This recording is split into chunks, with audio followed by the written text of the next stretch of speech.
po ako. Siguro may backer ka. No, Your Honor, hindi po sa backer. Wala po akong backer. Nag-comply po ako kung ano man yung requirements, Your Honor. Dahil kung ako ang PIDEA at alam kong meron kang mga kaso sa Philippine National Police, na-drop ka, na-dismiss ka, na-suspindi ka, finailan ka ng kaso, hindi kita kukunin.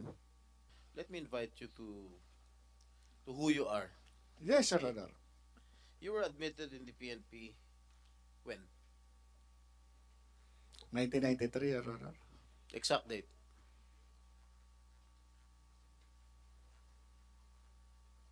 Hindi ko na... Di mo alam. 1993, Kailan ka natanggal? saan, Your Honor?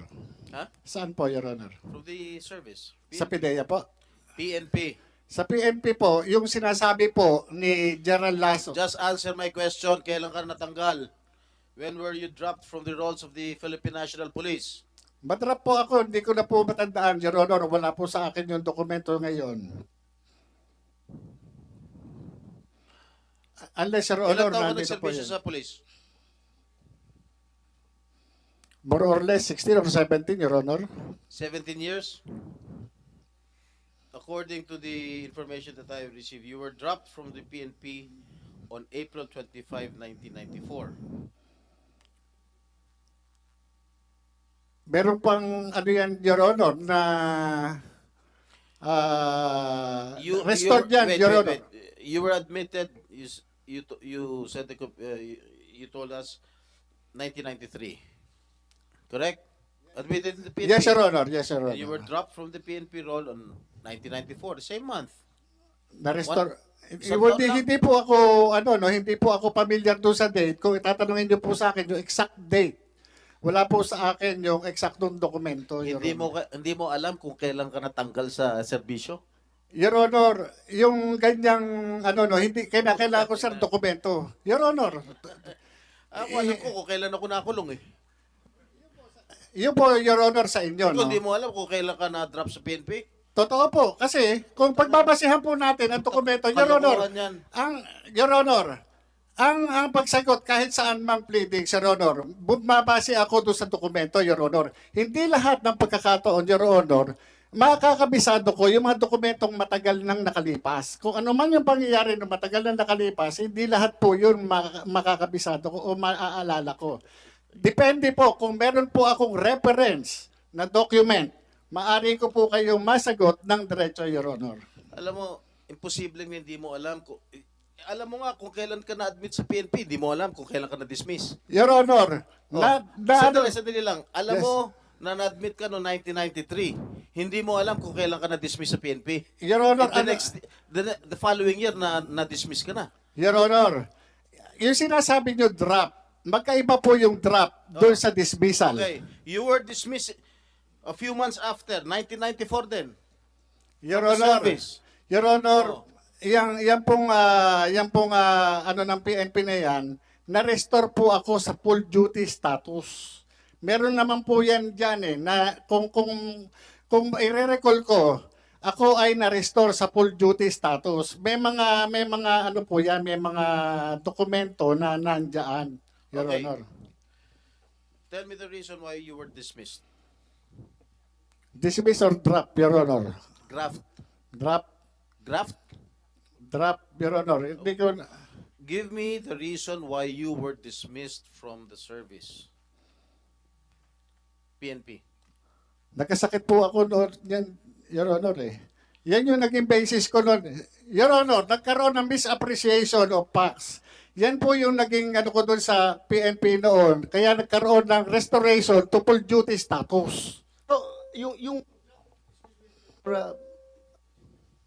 yung dismissal o dropping from roles ay ang kaso mo is awol.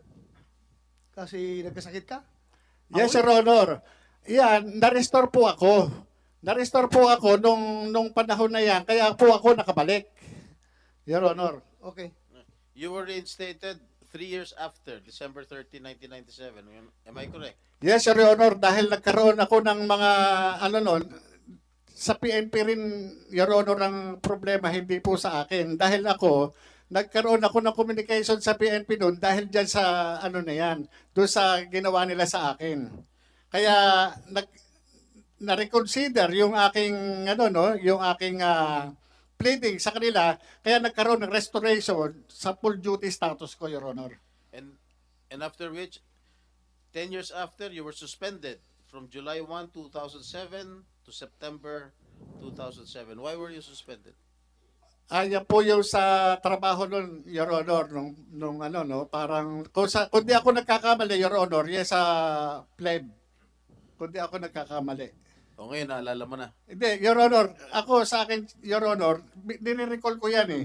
Kaya kung sasabihin nyo sa akin, yung mga exact date o ano bang mga ano, hindi ko po talaga, tatapatin ko kayo, hindi ko talaga siya ano, pero nire-recall ko siya para at least mai-ano ko sa inyo, Your Honor. Okay, and then, 1 year after, you were dropped again from the PNP role. Why was that so? Yun po yung hindi ko na po matandaan kung anong nangyari noon, Your Honor, kung ano no, doon sa sakit o ano man, hindi ko na po matandaan, Your Honor. Pero, Your Honor, yung sinasabi ni General Lasso na nagkaroon ako ng dismissal order, ito po, Your Honor, ito yung ano no, nawalan ako ng ano eh, nawalan ako ng ano no, ng karapatan no, ma-avail yung due process kasi meron tayong twin requirements para sa due process. Ito yung notice and hearing. Wala po akong natanggap na kahit anong hearing o notices na ako ay na-pre-charge o meron summary dismissal proceedings. Wala po ako natanggap. Kaya nga, kung ako man ang PNP, pakitaan ako ng anumang dokumento na nagpapatunay na ako ay nag-file ng anumang pleading para kontrahin yung anumang sinasabi sa akin doon sa pre-charge o anumang summary dismissal proceedings. Wala po eh. Kasi hindi ko po na-avail yung due process na yan. Yung sinasabing ganyan. Dahil nung panahon na yan, nag-re-entry na po ako sa PIDEA ng 2009. Wala po ako natanggap niya. Kaya yung ano na yan, sinasabing order ng PNP na dismissal order, eh hindi po, wala po akong ano dyan, walang due process na akong And, na binigay sa sige. akin. Nung hinire ka ng PIDEA, you misrepresented yourself that you misrepresented to PIDEA that you do not have any unbroken service in the PNP from 1993 to 2008.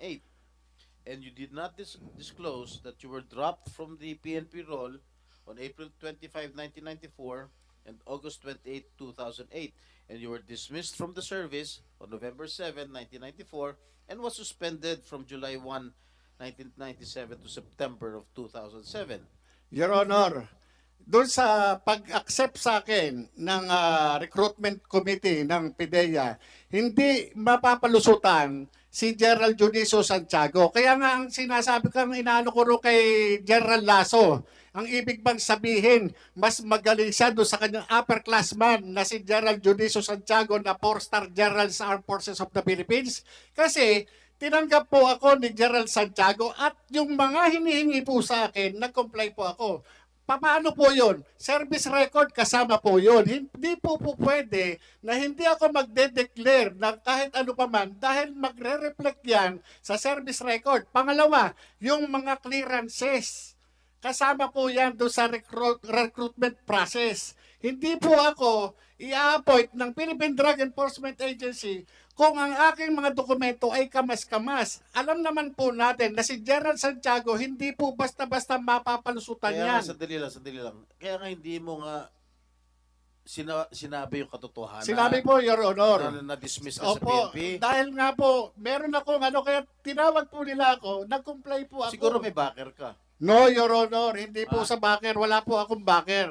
Nag-comply po ako kung ano man yung requirements, Your Honor. Dahil kung ako ang PIDEA at alam kong meron kang mga kaso sa Philippine National Police, na-drop ka, na-dismiss ka, na-suspindi ka, finailan ka ng kaso, hindi kita kukunin. I'm sure merong Meron kang malakas na backer para pumasok ka dyan sa PIDEA. No, Your Honor. At dumaan ako doon Because sa talagang sa recruitment you process, never Your Honor. disclosed your record sa PIDEA. Hindi mo disclose yan eh. Your Honor, imposible po yun. Dumaan po ako doon sa proseso ng recruitment nila. Kaya nga po ako inappointed. Dahil kung hindi ako nag-comply, hindi po nila ako tatanggapin. Requirements po yun, batas po yun. Hindi po pwede na yung recruitment committee, iba-violate nila yung procedure. Hindi po pwede. At saka, Senator Jinggoy, karamihan ng mga initial na mga personnel ng PDEA were coming from the PNP. Kaya imposible makapagtago ito ng kanyang identity doon sa mga pulis na nandoon sa PDEA kung ito yung mga kaso niya, hindi niya dinidisclose. Your Honor, tama po yun. Kasi nung panahon na yun, kung di po ako nagkakamali, ang hepe o acting director ng Human Resource Management o yung admin ng PIDEA ay police. Police Commission Officer, Your Honor. Imposible ho na magkano ako ng mga anumang itatago ko dyan, hindi po pwede. At yung IIS, Your Honor, na nagkakandak ng background investigation, panay police. Hindi po pwede lulusot po ako. At sigurado ako, kung iskalawag ka na pulis, lalong-lalo na PDEA papasukin mo, mukhang malabo siguro, mukhang siraulo ang PDEA kung tatanggapin ka kung iskalawag ka na pulis. Yung Your Honor, ang sinasabi ko doon kay General Lasso, ibig sabihin, mas magaling ka pa kay General Juniso Santiago sa military parlance, Your Honor, at saka sa police parlance. Ang tawag doon, magano, kupal. Your Honor, si General Santiago, patawarin niyo po ako doon sa words ko. Pero yung po yung military parlance at saka police parlance, pagka ang isang opisyal, hindi magan ng tawag dyan.